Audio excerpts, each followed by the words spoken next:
नमस्कार, मी गौरी सूर्यवंशी. एस मराठीमध्ये आपलं स्वागत. वळूया आजच्या बातमीकडे. आमदार अतुलबाबा भोसलेंच्या प्रमुख उपस्थितीत शिरवळ येथील कृष्णा मेडिकल कॉलेज इमारतीचा भूमिपूजन समारंभ संपन्न. शिवरायांच्या पदस्पर्शाने पावन झालेल्या शिरवळ नगरी जवळील शिंदेवाडी गावच्या हद्दीत प्रस्तावित असणाऱ्या कृष्णा विश्वविद्यापीठाच्या माध्यमातून कृष्णा मेडिकल कॉलेज तथा हॉस्पिटल तसेच टेक्निकल इंजिनिअरिंगच्या निर्माण होणाऱ्या इमारतीचा भूमिपूजन सोहळा रविवार दिनांक 22 डिसेंबर रोजी दुपारी 2:11 पार पडला.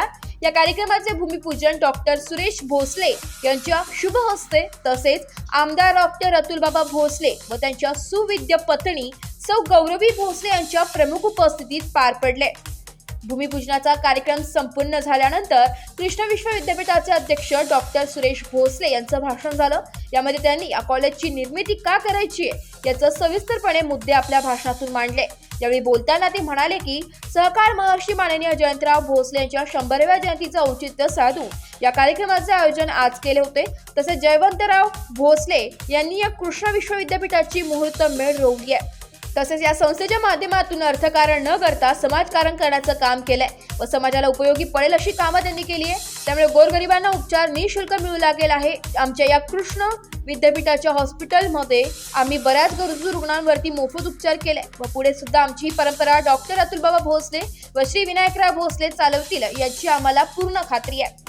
त्यानंतर विविध मान्यवरांची भाषणे यावेळी पार पडली. त्यानंतर शेवटचे भाषण आमदार डॉक्टर अतुलबाबा भोसले यांचं झालं. यावेळी ते बोलताना म्हणाले की मला कराडच नव्हे तर संपूर्ण सातारा जिल्ह्याचा कायापालट करण्याचं काम या मेडिकल कॉलेजच्या माध्यमातून करायचंय. तसेच मी शिरवळ व शिरवळ पंचक्रोशीतील आणि शिंदेवाडी येथील नागरिकांना शब्द देतो की ज्या वेळेस या मेडिकल कॉलेजची निर्मिती होईल त्यावेळी पहिले प्राधान्य हे ज्यांनी संस्थेला जमीन दिली व या पंचक्रोशीतील नागरिकांना या संस्थेच्या माध्यमातून रोजगार देण्याचे काम करण्यात येईल. त्यामुळे कोणतीही चिंता करण्याचं काही एक कारण नाही. तसेच ते पुढे म्हणाले की आपल्या संस्थेच्या माध्यमातून ग्रामीण भागातील मुलांना व मुलींना शिक्षणाची दारे खुली होणार आहे. यामुळे ग्रामीण भागातील मुलं मुली सुद्धा मोठ्या प्रमाणात डॉक्टर व इंजिनियर होऊन या संस्थेतून बाहेर पडणार आहे. तसेच ही इमारत पूर्ण झाल्यानंतर याचं उद्घाटन आजच्या दिवशी म्हणजे 22 डिसेंबर 2027 रोजी माननीय मुख्यमंत्री देवेंद्र फडणवीस यांच्या शुभ हस्ते करण्यात येऊन या संस्थेचे कामकाज चालू होणार आहे. या कार्यक्रमाला श्री मदनराव मोहिते, श्री आनंदराव पाटील यांची उपस्थिती होती.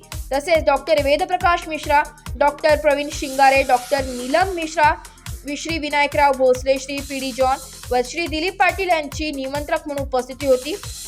तसेच सातारा जिल्हा परिषदेचे माजी अध्यक्ष उदयदादा कबले, राजेंद्र अण्णा तांबे, भाजपाचे पदाधिकारी अनुप सूर्यवंशी, प्रदीप माने आणि शिरवळ गावचे लोकनियुक्त सरपंच रविराज दुधगावकर व शिंदेवाडी गावचे सरपंच अनिता मळेकर आणि शिरवळ शिंदेवाडी पंचक्रोशीतील तसेच कराड परिसरातील नागरिक या कार्यक्रमाप्रसंगी मोठ्या संख्येने उपस्थित होते.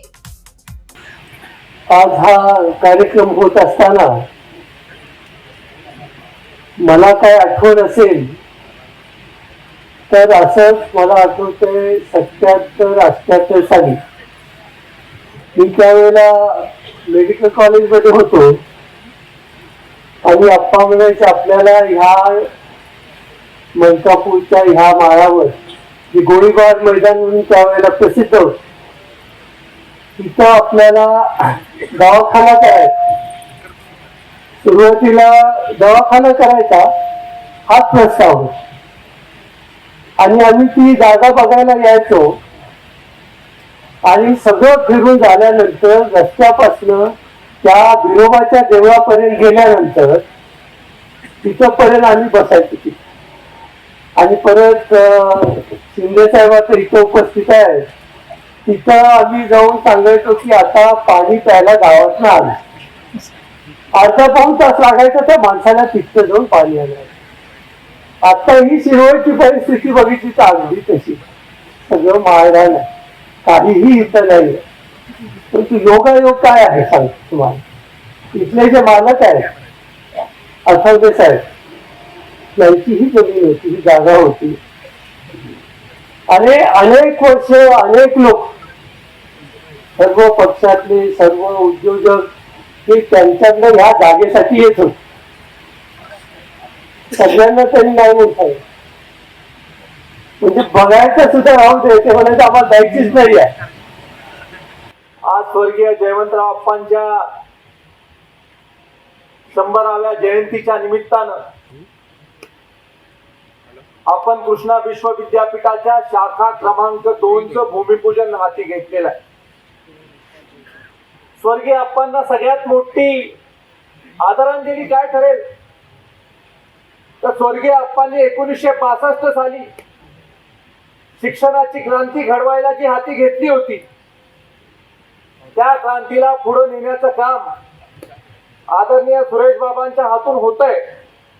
हीच खऱ्या अर्थानं मोठी आदरांजली स्वर्गीय अप्पांना आहे हे मी या कार्यक्रमाच्या निमित्तानं सांगू इच्छितो. आदरणीय स्वर्गीय अप्पांबरोबर त्यांच्या जीवनाच्या शेवटच्या कालखंडात असं मोठ्या 2 नेत्यांच्या हस्ते आपण त्याचं उद्घाटन देखील घेणार आहोत. आजच तुम्हाला पुढची तारीख सुद्धा सांगतो. बऱ्याच लोकांनी निवडणुकीच्या दरम्यान काही लोकांनी व्हॉट्सअपवर क्लिप्स व्हायरल केल्या. ते म्हटले की शिरवळला आता तरी काहीच नाही, इथं फक्त जमीनच आहे आणि इथं काय होणार. खरं तर ज्यांनी त्या क्लिप्स व्हायरल केल्या किंवा ज्या लोकांनी अशी बदनामी करायचा प्रयत्न केला ते विसरलेत की आम्ही एखादा शब्द दिला की आम्ही तो शब्द पाळतो. शब्द पाळणारी आम्ही लोक आहे आणि त्यामुळे आजच मी सांगतो की उद्घाटन 2027 साली आम्ही घेणार आणि 2027 साली महाराष्ट्रामधलं एक सुसज्ज असं रुग्णालय, महाराष्ट्रामधलं एक नामांकित असं कॉलेज या आपल्या शिंदेवाडीच्या शिरवळच्या परिसरामध्ये चालू होणार.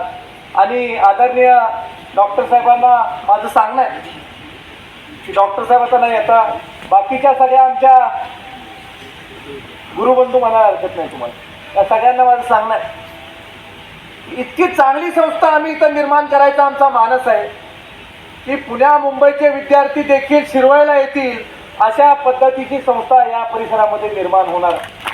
आणि नकाशावर शिरवळचं नाव ज्या वेळेला घेतलं जाईल त्यावेळेला काही थोडासा त्या नावाच्या नावलौकिकामध्ये भर, काही खारीचा वाटा हा निश्चित स्वरूपी या संस्थेचा देखील असेल. हे देखील मी तुम्हाला आजच्या कार्यक्रमाच्या निमित्तानं सांगू इच्छितो. आज इथं कार्यक्रमाला येत असताना मला माझे PA लोक सांगत होते, ते म्हटले की आता भाषणाचा क्रम कसा ठेवायचा, आपण भाषणाचा क्रम कसा ठेवायचा, भाषण पहिलं कोणाचं दुसरं कोणाचं घ्यायचं. मग मी त्याला म्हटलं बा इकडे, म्हटलं सुरेश बाबा म्हणजे इंजिन आहे, आपण मागचा डबा आहे, मध्ये 4-5 डबे आहेत. म्हटलं काही तर आगाऊपणा करू नको, आहे तसं म्हटलं आपल्याला घरी जायला लागेल. त्यामुळं इथं कृष्णा परिवाराचे अध्यक्ष म्हणून आपले सर्वेसर्वा म्हणून सुरेश बाबांचं नेतृत्व आहे आणि घरातल्या सुद्धा सगळ्या लोकांनी पूर्ण ताकदीनं माझ्या पाठीशी उभं राहण्याची भूमिका घेतली, लोकांमध्ये जाण्याची भूमिका घेतली. समाजसेवेचं व्रत आपण हाती घेतलेलंच आहे आणि त्याबरोबर राजकीय क्षेत्रामध्ये देखील सगळ्यांनी मोठं पाठबळ दिलं. त्यांचे देखील आभार या कार्यक्रमाच्या निमित्तानं मानावे तेवढे थोडे आहेत.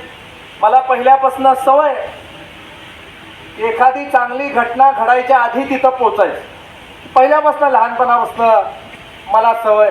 आणि त्यामुळे माझे पत्रकार बांधव आहेत, माझ्या पत्रकार बांधवांना एक ब्रेकिंग न्यूज देतो मी. साहेब, विधानसभेमधल्या पहिल्या भाषणाच्या दरम्यान राज्यपालांच्या अभिभाषणावर चर्चा करायची संधी दिली, त्यावेळेला पहिलं मी मांडलं की कराडच्या MIDCचा विस्तार तरी झाला पाहिजे किंवा नवीन मिनी MIDC तरी कराडमध्ये झाली पाहिजे, नवीन उद्योगधंदे हे कराडमध्ये येणं गरजेचं. आणि ब्रेकिंग न्यूज तुम्हाला देतो, खाते वाटप व्हायच्या आधी होणारे उद्योगमंत्री जे आहेत त्यांच्या विमानातनं हे आमदार आलेले आहेत, एवढं लक्षात. त्यामुळे उदय सामंत साहेब खाजगी विमानामधनं पुण्याला येत होते, मला माहित होतं यांच्याकडे उद्योग खातं जाणार आहे. मला बॉसने सांगितलं होतं, म्हटलं साहेब उद्योग कोणाकडे जाणार आहे तेवढं सांग.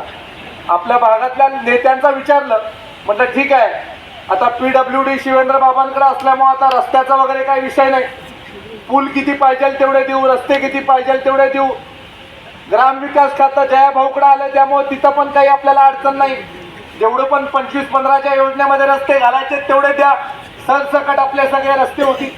पण उद्योग मंत्री उदय सामंत होणार आहे हे कळायला मी उद्योग मंत्र्यांना गाठलं आणि म्हटलं उदयराव तुम्ही कसं चाललाय.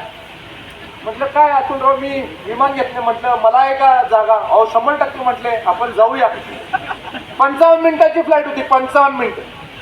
50 मिनिटं कराडच्या MIDC वर चर्चा केली, 50 मिनिटं. आणि उदय सामंत साहेबांचा कार्यक्रम कराडमध्ये घेणार, प्रेस कॉन्फरन्स सुद्धा घेणार, चांगली घेणार, तुम्ही काळजी करू नका. आणि दुसरं माझ्या पत्रकार बांधवांना सांगतो की माझे पत्रकार बांधव किती कर्तृत्वान आहे कराडचे, हे 100% या पट्ट्याला माहिती. एस मराठी न्यूजसाठी प्रतिनिधी संजय चांदकुडे, शिरवळ. अशाच नवीन ताज्या घडामोडी जाणून घेण्यासाठी आमच्या एस मराठी न्यूज चॅनलला लाईक करा, शेअर करा, सबस्क्राईब करा आणि बेल आयकॉनला क्लिक करायला विसरू नका.